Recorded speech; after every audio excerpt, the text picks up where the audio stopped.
Varicose veins కి సరైన చికిత్స కోసం సంప్రదించండి ఎవిస్ హాస్పిటల్. నమస్తే రమ్మగారు. నమస్తే జయ. రమ్మగారు, మనం చాలా పురాణ గాథలు చెప్పుకున్నాం. ఇవాళ ఇంకొకటి చెప్పుకుందామండి. మామూలుగా మనం కార్తీక పురాణం ఫేమస్, ఎస్, మాఘ పురాణం, వైశాఖ పురాణం ఉన్నాయి బోల్డని. శివ పురాణం, విష్ణు పురాణం అవి ఉన్నాయి కదా. శివ పురాణంలో నుంచి ఒక కథ చెప్తాను జయ. ఓకే రమ్మగారు, విష్ణు పురాణాలు చెప్పారు మీరు. చెప్పలేదు జయ. మరి ఈసారి ఏమన్నా ప్లాన్ చేద్దాం కదా, విష్ణు అవకాశం పురాణం. ఉంటే విష్ణు పురాణం చెప్పించాలని అనిపిస్తుంది. ఎందుకంటే కార్తీక పురాణం అంటే నాకైతే రమ్మగారే గుర్తొస్తారు. కార్తీక పురాణం రమ్మగారు, అట్లా విష్ణు పురాణం కూడా మనం అందించే ప్రయత్నం చేయొచ్చు కదా, అవకాశం చూద్దాం జయ. ఉంటుందా? అంటే సరే, మనం ధనుర్మాసం వస్తుంది కదా మనకి. Yes. కార్తీకం అయ్యాక 15 రోజులు అటు ఇటుగా ఇంచుమించుగా ఒక 10-15 రోజులకి ఉమ్, స్టార్ట్ అవుతుంది. ఉమ్, మరి ధనుర్మాసంలో అందరూ పాసురాలు వింటారు కదా, yes, అవునండి, పాసురాలు చెప్తారు. అవును. మనం పాసురాలు చెప్పకుండా విష్ణు పురాణం, విష్ణు గాథలే కదా పాసురం కూడా. పాసురాలన్నీ విష్ణు గాథలే కదా. విష్ణువుని కొల్చేవే. అవును, ప్రయత్నం చేద్దాం తప్పకుండా. ఆ 30 రోజులు, ధనుర్మాసం 30 రోజులు విష్ణు పురాణం అందించే ప్రయత్నం చేద్దాం. అసలు అంతకన్నా, ఎందుకంటే కార్తీక మాసం అంతా 30, ప్రతి రోజుకి ఒకటి చొప్పున మనము కార్తీక పురాణాలు వింటున్నాం కదా. అవును, అలానే ధనుర్మాసంలో ప్రతిరోజు వచ్చేలాగా మాసం అంతా కూడా. ఒక సంవత్సరం భాగవతం చెప్పుకున్నాము. అవును, భాగవతం వేస్తూనే ఉంటారు మన వాళ్ళు. కుదిరితే మనం విష్ణు విష్ణు పురాణం పురాణం కూడా మాత్రం ట్రై చేద్దాం రమ్మగారు. కాస్త మా కోసం ప్రయత్నం చేయండి. చూద్దాం. ఏం చెప్తున్నాం మనం? శివపురాణం. శివపురాణం. శివపురాణంలో నుంచి ఒక కథ చెప్పుకుందాం, నారద గర్భభంగం. ఈ శివపురాణం అంతా మనకు ఎలా కనపడుతుందంటే, మార్కండేయ మహర్షి, మార్కండేయులు అంటే శివుడు, ఆయన్ని చిరంజీవించేశాడు. పరమేశ్వరుడే మార్కండేయ మహర్షిని చిరంజీవించేశాడు. ఆయన ఇప్పటికీ జీవించే ఉన్నారని చెప్తాం. అయితే ఈ మార్కండేయులు ఒకసారి పరమేశ్వరుడి దగ్గరికి వెళ్ళి, పరమేశ్వర నీ లీలలు తెలుసుకోవాలని ఉంది, శివలీలలు తెలియజేయమని అడిగారు. అడిగితే శివుడు అన్నట్ట, నందీశ్వరుడు బాగా చెప్తాడు, నువ్వు నందీశ్వరుడిని అడుగు, అతని దగ్గర నుంచి తెలుసుకోమన్నారు. మార్కండేయులు వెళ్ళి నందీశ్వరుల వారిని సేవించారు. సేవించి నాకు శివలీలలు చెప్పమంటే సరేనని మొత్తం శివపురాణం అంతా నందీశ్వరుడు సెలవిచ్చినట్టు మార్కండేయుడు వింటున్నట్టు ఉంటుంది. నందీశ్వరుడు సెలవివ్వగా మార్కండేయులు ఇలా విన్నారు అని సూత మహాముని శౌనకాది మునులకు చెప్పినట్టు కనపడుతుంది. కార్తీక పురాణం కూడా అంతే. మనకి భారతదేశము వినయ సంపన్నమైన దేశంగా ఉండటానికి ప్రధానమైన కారణం వినడమే చేయాలి. ఒకరి దగ్గర నుంచి మరొకరికి వింటాం. ఆ వినడం వల్లే మనకి పురాతనమైనవి కూడా శాస్త్రాలు పోకుండా వచ్చాయి, పురాణాలు పోకుండా వచ్చాయి. మనకంటే 5000 సంవత్సరాలు ముందు జరిగిన మహాభారత గాథలో చిన్న చిన్న చిన్న చిన్న ధర్మ సూక్ష్మాలు కూడా మనం మిస్ అవ్వల. ఎక్కడ వినడమే కదా రమ్మగారు. వినడం వల్లే ఇదంతా. ఒకళ్ళు రెండో వాళ్ళకి చెప్పడం వల్ల అది ఇంపార్టెంట్ కదా. మరి ఇప్పుడు కాలం ఏమొచ్చిందంటే వినడం మానేసాం మనం. ఎప్పుడైతే వినడం మానేసామో వినడానికి కావాల్సిన వినయం మన దగ్గర లోపించేసింది. ప్రతిదీ నేనే తెలుసుకోవటం, నాకే తెలుసు అనుకోవటం, అది వేరే కథ. నా అంతటి నేను తెలుసుకుంటాను అంతే తప్ప ఒకళ్ళు చెబితే తెలుసుకుందామనే ధోరణి తగ్గిపోయింది. విద్యా విధానంలోనూ పోయింది, జీవన విధానంలోనూ తగ్గిపోయింది. అవును, వినదలుచుకుంటే ఎవరు చెప్పాలో వాళ్ళ దగ్గర వింటాం మానేసి నాకు నచ్చిన వాళ్ళ దగ్గరే నేను వింటానంటాం మొదలుపెట్టారు. అది కూడా తప్పే. ఏదో ఒకటి వింటున్నారు కదా అంటాం కాదమ్మా, మన్నీ వింటున్నారు. నేను ఎందుకో దానికి పూర్తిగా సంతోషపడిన చేయ, నన్ను వింటున్నారని. వీళ్ళకి ప్రతి వాళ్ళకి ఎవరు చెప్పాలమ్మా? వాళ్ళ ఇంట్లో ప్రధానమైంది వీళ్ళు ఎక్కడ పుట్టారు, ఎక్కడ చదువుకున్నారు, ఎక్కడ పెరిగారు, అది కదా వినాలి. చెప్పు, నువ్వు ఒక నది పక్కన నిలబడి గంగానది గలగలలు వింటాననచ్చా? అది గంగానది పవిత్రమైంది, అద్భుతమైంది, నేను ఒప్పుకుంటా. ఇది విన్నాక కాదు అక్కడికి వెళ్ళేది.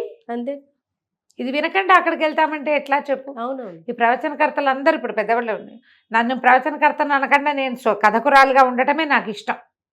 కానీ ఎంతమంది ఉన్నారు, వాళ్ళందరికీ అంత గొప్పతనం ఎలా వచ్చింది? వినేవాళ్ళ వల్లే. వినేవాళ్ళందరూ కూడా అసలు ఇది వినడం మానేసి గుడి గంటలనే వింటున్నారు. ఏమిటో అంత బాగా లేదు అనిపిస్తుంది నాకు. మంచిదే, ఇది కాదని కాదు, కానీ ఇంకా మంచిగా ఉండేదేమో అనిపిస్తుంది. ఏమో. అయితే ఈ సూత మహాముని శౌనకాది మునులకి చెప్పారు. ఈ కథలో ఏం చెప్పబడింది? ఒక కథ, నారద గర్భభంగం. ఒకానొకప్పుడట నారద మహర్షి పరమేశ్వరుడి కోసం తపస్సు చేశాడట. ఆయన ఎందుకు చేస్తాడు, ఆయన విష్ణు భక్తుడు కదా అని ప్రశ్న వస్తుంది. విష్ణు భక్తుడైనా అసలు ఆయన శివభక్తుడుగా శ్వాసే ఉండవలసింది. నారాయణ కదా రమ్మగారు. అవును, ఇదంట చూడండి, పరమేశ్వరుడి ఉచ్ఛ్వాస నిశ్వాసాలే విశ్వాసాలే నారాయణ నారాయణ మంత్రం. మంత్రం. కాబట్టి పరమేశ్వర అనుగ్రహం కోసం, పరమేశ్వరుని కూడా తెలుసుకోవటం కోసం నారద మహర్షి చాలా తపస్సు చేశారు. ఆ, ఎంత తపస్సో చేస్తే ఈయనటి ఇంత తపస్సు చేసేస్తున్నాడు, ఇంతంత తపస్సు చేస్తే ఇంద్ర పదవి పోతుందని ఇంద్రుడు అప్సరావు గణాన్ని బోల్డంత మందిని పంపించాడు. ఆయన తపస్సు భంగం చేయడానికి శత విధాల ప్రయత్నం చేశారు. ఇలా జరిగిందంటే పురాణంలో ఉంది, చెప్పుకుంటున్నాం అంతే మనం. అయితే ఈ అప్సరోగణం అంతా వచ్చింది, నాట్యాలు చేశారు, వయ్యారాలు చిలికిచ్చారు, ఒబ్బో ఏమిటో చాలా చేశారు. ఏం చేసినా నారద మహర్షి చెలించలేదు. ఇంద్రుడు పరిగెత్తుకుంటూ వెళ్ళి పరమేశ్వరుడి దగ్గరికి వెళ్ళాడు. అయ్యా, నారద మహర్షి చెల్లించలేదు, ఆయన తీవ్రమైన తపస్సు చేస్తున్నాడు, నా పదవికి భంగం వస్తుందని నాకు భయంగా ఉంది, ఏం చేయమంటావంటే ఆయన పరమేశ్వరుడు అన్నాడు, అయ్యా నువ్వు భయంగపెట్టద్దు, అతను ఇంద్ర పదవి కోసం చేయటల్లా నా అనుగ్రహం కోసమే చేస్తున్నాడు, నన్ను తెలుసుకోవడం కోసం. నన్ను తెలుసుకున్నాక తపస్సు విరమిస్తాడు, అతని కోరికలు ఏం లేవు, నేను కనపడమే కోరిక, నువ్వు కంగారు పడదంటే ఇంద్రుడు విరమించుకున్నాడు. ఈ తపస్సు చేస్తున్న నారదుడికి వీళ్ళంతా వచ్చారు, వయ్యారాలు ఒలిగిచ్చారు, నేను వీళ్ళకి లొంగలేదు అని తెలుసు. ఈ లోపల పరమేశ్వరుడు ప్రత్యక్షమే అయ్యాడు. అయ్యి ఆయన అనుగ్రహించాడు, జ్ఞానివిగా ఉండమని అనుగ్రహించాడు. జ్ఞాని అయ్యాడు, పరమేశ్వరుని ప్రత్యక్షం చేసుకున్నాడు. కానీ నారద మహామునికి ఏమనిపించింది, మాయ ఇది, ఏది శివమాయ. శివుడి కోసం తపస్సు చేస్తుంటే వీళ్ళంతా వచ్చారు అంటే శివమాయ, దానికి నేను లొంగలేదు అంటే నేను మాయని జయించాను. పరమేశ్వరుడితోటి చెప్పాడు, నేను మాయని జయించాను ప్రభు అన్నాడు.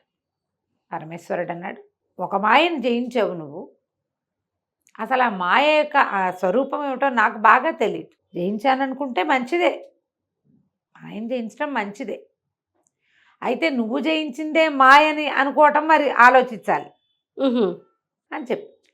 ఇప్పుడు ఏమిటి అర్థం దాంట్లో, నువ్వు అనుకుంటున్నది చాలా చిన్నది, అది కాదు, ఇంకేదో ఉన్నది, ఇంకా ఉంది, మాయా స్ఫూర్తి స్వరూపం నాకే తెలీదు అని పరమేశ్వరుడు సెలవిస్తే ఏమిటి అర్థం, నారదుడికి తెలుస్తుందనే కాదని కదా. సర్కాజం ఉంది అందులో సర్కాస్టిక్గా చెప్పాడు ఆయన. ఈ నారదుడికి అట్లా అర్థం కాల, నాకు తెలీదు నీకు తెలిసింది అని చెప్పి భలేవాడివి అన్నట్టుగా ఆయనకు అర్థమైంది. ఎందుకంటే ఎక్కింది అప్పటికే తలకెక్కింది అది. నేను మాయని జయించాను జయించాను జయించాను జయించానని మా పాట ప్రతి వాళ్ళకి చెప్పేవాడు. బ్రహ్మదేవుడిని కలుసుకున్నాడు, తండ్రి నేను మాయని జయించానని చెప్పాడు. విషయం అంతా విని, నువ్వు శివమాయని జయించావు, విష్ణుమాయ ఒకటి ఉందిరే నాయన అన్నాడు. అనేసరికి అక్కడికి వెళ్ళినప్పుడు తండ్రి నేను విష్ణుని జయించాను, మాయని జయించాను అని చెప్పేసరికి విష్ణుమూర్తి అన్నాడు, శివమాయ అయినా విష్ణుమాయ అయినా బ్రహ్మదేవుడి మాయ అయినా త్రిమూర్తుల కంటే పరమమైనది ఇంకా గొప్పదైన మహామాయ ఒకటి ఉన్నది.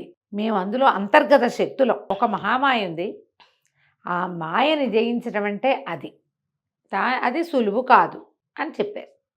ఈయన కానీ కొంత భాగాన్ని జయించాను కాబట్టి నేను జయించానన్న ఉన్మత్తతోటే ఉండేవాడు. మాయని జయించిన తర్వాత ఏమవుతుంది, మళ్ళీ మాయలో పడకూడదు కదా. మాయ అంటే అజ్ఞానమే, అంతకంటే అంతేగా.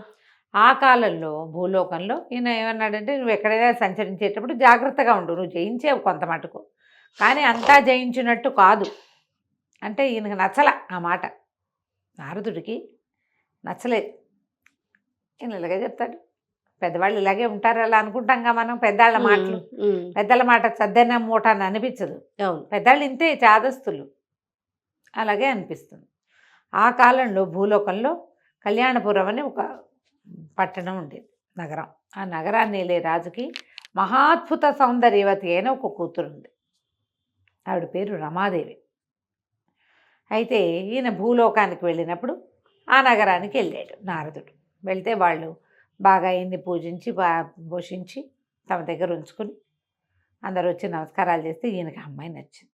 ఈయనకి ఏమనిపించింది, వివాహం చేసుకోవాలని భావించాడు. భావిస్తే ఏదో చిన్నగా హింట్గా అన్నాడు. అనేసరికి ఆ పిల్ల తండ్రి, ఆ రమాదేవి తండ్రి ఏం చెప్పాడంటే, మా అమ్మాయి విష్ణువుని తప్పిస్తే ఇంకొకరిని వివాహం చేసుకోని ఉంటుంది, విష్ణువునే వివాహం చేసుకుంటుంది అనేసరికి ఈయన బాగా ఆలోచించుకుని విష్ణువు దగ్గరికి వెళ్ళాడు. నారాయణ, నాకు ఇప్పటిదాకా వివాహం సంకల్పం కలగలేదు. ఈ భూలోకంలో కళ్యాణపురం అనే నగరం ఉంది. ఆ పాలకుడికి అద్భుతమైన సౌందర్యవతి అయిన కూతురుంది. ఆ పిల్ల పేరు రమాదేవి. ఆవిడని వివాహం చేసుకోవాలని నాకు అనిపించింది. నీలాంటి స్వరూపాన్ని ఇవ్వు, నాకు హరిలాంటి రూపాన్ని ఇవ్వు, హరి రూపము కావలెను అని అడిగాడు. అడిగితే ఆయన తథాస్తు అలాగే ఇచ్చేసాడు. వెళ్ళి చేసుకో వివాహం అని సరేననుకున్నాడు. వీళ్ళు ఏం చేశారు, అష్టదిక్పాలకుల్ని బ్రహ్మాది దేవతల్ని అందరినీ స్వయంవరానికి పిలిచారు భూలోకంలో. ఈయనకి నవ్వొచ్చింది నారదుడికి. విష్ణువు హరిరూపం, అమ్మాయి విష్ణువుని వరిస్తాడు, ఎందుకు పిలవడం వీళ్ళందరినీ? విష్ణు స్వరూపంలో ఉన్నవాడిని పిలిస్తే సరిపోతుంది కదా, నేనే కదా అనుకున్నాడు. ఆయన అద్దంలో చూసుకుంటే ఆయనకి విష్ణు స్వరూపం తందిగా కనపడింది. పైగా చెప్పాడు కదా హరిరూపం, హరిస్వరూపం. సరే పెద్దగా ఏర్పాట్లు చేశారు. మన స్వయంవరం ఏర్పాట్లలో మొత్తం అందరూ కూర్చున్నారు. నారదుడు వెళ్ళి కూర్చున్నాడు. ఆయన చక్కగా విష్ణువులాగా పీతాంబరాలు కట్టుకుని మరి మకర కుండలాలు అవి ధరించి, విష్ణుమూర్తి హరి ఎలాంటి వాటిని ధరిస్తాడు, చక్కగా మెడలో చక్కటి పద్మమాలాలంకృతుడుగా ఉండి పచ్చని బట్టతోటి కిరీట ధారణ అది చేసి తను కూడా వెళ్ళి లైన్లో కూర్చున్నాడు. ఈయన మొహం చూసిన వాళ్ళంతా నవ్వుతున్నారు. అర్థం కాదు, ఆయన ఉన్మత్తంగా ఉన్నాడు. అమ్మాయి వచ్చి తన మెడలో దండేస్తుంది, విష్ణు రూపధారిని పెళ్లి చేసుకోక ఏం చేస్తుంది? రమాదేవి వచ్చింది, అందరినీ చూసుకుంటూ వెళ్తుంది. అందరూ ఎవరు తమను పెళ్లి చేసుకుంటుందని వాళ్ళు ఎవరో ఎక్స్పెక్ట్ చేయట్లే, వాళ్ళకి తెలుసు. మర్యాదకు జరుగుతోంది అంతే. అమ్మాయి చూస్తున్నారు. ఈ అమ్మాయి నారదుడి దగ్గరికి వచ్చింది. వచ్చేసరికి నారదుడు అనుకున్నాడు వేస్తుంది దండ అనుకుంటే, ఆవిడ ముసిముసి నవ్వులు నవ్వింది. వెనకాలన చిరగతలు కిసుకుమని నవ్వారు. అర్థం కాలేదు ఏమిటి. ముందుకెళ్ళేసరికల్లా చక్కగా శంఖచక్రాలు ధరించి గదాపద్మ విభూషితుడిగా ఉన్నటువంటి నారాయణమూర్తి మెళ్ళలో దండేసింది. ఓహో, ప్రసభికులంతా ఓహో అన్నారు. మరి శ్రీమన్నారాయణని వరించిందంటే సాక్షాత్ లక్ష్మి, అంతే, పేరు కూడా రమాదేవి. అందరూ సంతోషించారు. నారదుడికి పిచ్చి కోపం వచ్చేసింది. పెళ్లి వేడుకలు మొదలైపోయినాయి, వివాహం అయిపోయింది. ఆయన ఆవిడని తీసుకుని వెళ్ళిపోయేసరికి వాళ్ళ వెనకాలే వెళ్ళాడు. వెళ్ళేసరికి విష్ణువుని తోలునాడేశాడు. తోలునాడి, ఇట్లా అంటావా, ఇలా చేసావా, నువ్వు నన్ను పెళ్లి చేసుకోవాల్సింది పోయి నిన్ను చేసుకుంది, నేను నీలాగానే ఉన్నాను కదా అంటే ఈయన ఒక అద్దం తెప్పించి చూపించాడు. నారదుడు పద్మమాలాలంకృతుడుగా ఉన్నాడు, పీతాంబరధారిగా ఉన్నాడు, మకర కుండలాదులు శంఖచక్రాదులు ధరించాడు. మొహం కోతి మొహం. హరి అంటే కోతి. హరికి వేరే అర్థాలు ఉన్నాయి. నువ్వేమో అడిగావు, హరిముఖం కావాలని అడిగావు. విష్ణుమాయ అది జయింపరానిది అది. నారదుడు చాలా సిగ్గుపడిపోయాడు. అందుకే వాళ్ళందరూ నవ్వారు. వాళ్ళందరూ ఎందుకు నవ్వారు, ఆవిడ ఎందుకు నవ్విందో, తను ఎంత అజ్ఞానంలో అర్థం చూసుకునేసరికి ఆయనకి ఆ కోతి మొహంలో తనకి జ్ఞాన శూన్యత కనపడింది. భగవంతుడి గురించి నాకు తెలుసు అనుకోవటం ఏమిటి, శివమాయను జయించటం ఏమిటి, నేను విష్ణుమాయను జయించటం ఏమిటి? విష్ణువుని వరించింది విష్ణు రూపాన్ని కాదు వరించింది, విష్ణు తత్వాన్ని వరిస్తారు. ఇప్పుడు మన శంఖచక్రధారిగా ఉన్న భగవంతుడి స్వరూపం చూస్తే ఆ స్వరూప ప్రేమ కాదు, స్వభావ ప్రేమ. అది విష్ణు తత్వం మీద ప్రేమ. ప్రపంచాన్ని వ్యాపకశీలుడైనటువంటి విష్ణువు ప్రపంచమంతా నిండి ఉన్న భగవంతుడి మీద ప్రేమ. పుట్టిగా శంఖచక్రాలు ధరించిన స్వరూపం మీద కాదు కదా అది. అవును. స్వరూపం కావాలనుకోవడం ఎంత పొరపాటు. పరి విధాల భగవంతుడి కాళ్ళ మీద పడి వేడుకున్నాడు, నా జ్ఞానాన్ని మన్నించు, సాక్షాత్ లక్ష్మి స్వరూపాన్ని వివాహం చేసుకోవాలనుకోవటం ఏమిటి? ఇదే అజ్ఞానాన్ని మనం రావణాసురుడి దగ్గర కూడా చూస్తాం. అవును, మాయ కమ్మిన వాడు చేసే పని అది. మాయే, అంతకంటే ఏమిటి? విష్ణు మాయ జయింపరానిది మాయ. ఎవ్వరి వల్ల కాదు, అందులో నుంచి బయటపడలేం. మన్నట్లా వ్యామోహింప చేసేస్తుంది. అప్పుడు మళ్ళీ నారదుడు తన గర్వం భంగమై, నేను చేసిన తపస్సు వల్ల నాకు మాయం జయించే శక్తి వచ్చిందని నమ్మకంతో ఈ ప్రవర్తన చేశాడు. జయింపరానిది అయితే విష్ణువుని ఆయన శపించాడు. నువ్వు కూడా నాలాగే భార్యకు దూరమయ్యి, ఇప్పుడు అమ్మాయి పెళ్లి చేసుకుందాం అనుకున్నా, అది దూరం అయిపోయాను కదా, భార్యకు దూరం అయ్యి కోతుల సహాయంతో పెళ్ళాన్ని దక్కించుకుంటావు, నాకు కోతి మొహాన్ని చేసావు కాబట్టి. ఓహో, అందుకనే రామ అందుకనే అయితే ఇప్పుడు విష్ణువు ఏం చెప్పాడంటే ఆయన నవ్వుతూ, చూసావా నువ్వు మాయలో ఎలా పడ్డావు, పర్వాలా నేను ఎట్లాగూ దశావతారాలు ఎత్తితే రామావతారంలో ఇదే జరుగుతుంది. వానర సహాయమే కదా. నువ్వు నన్ను శపించినా కూడా నేను నీకు వరం ఇస్తాను. నువ్వు కోపే ధూర్తుడివైనా కలహభోజనుడు అని పేరుతోటి త్రిలోక సంచారము చేసి లోకక్షేమం కోసం నువ్వు ప్రవర్తించేటట్టుగా నీకు వరం ఇస్తున్నాను నేను. మాయని జయించడం కష్టం, భగవంతుడు కూడా మాయలో పడతాడు అంతే. అప్పుడప్పుడు భగవన్మాయా అయినా కూడా మానవులేమిటి, మానవుల ఇది భగవన్మాయా తిరోహితంగా ఉంటుంది. మనకేముంటుంది, మన ప్రకాశం, మన తెలివితేటలు ఏం లేవు. మనమంతా ఆ మాయలో పడే తిరుగుతూ ఉంటాం. అంతా నాది నాది, నేను నేను నేను అనుకుంటాం. ఎప్పుడు ఆయన లేచక్క వెళ్ళిపోతాడు మనలో ఇంచి, ఏమవుతాం మనం, ఎవరికి పనికి రాకుండా బట్టలో కలిసిపోతాం. అంతే కదా. ఆయన ఉంటేనే కదా. అది తెలుసుకున్నాడు నారదుడు. ఆయన ఒక శాపం వల్లే ఈ రామాయణ గాథ నడిచిందని శివపురాణంలో ఇలాంటి ఒక కథాంశంతో చెప్పబడింది.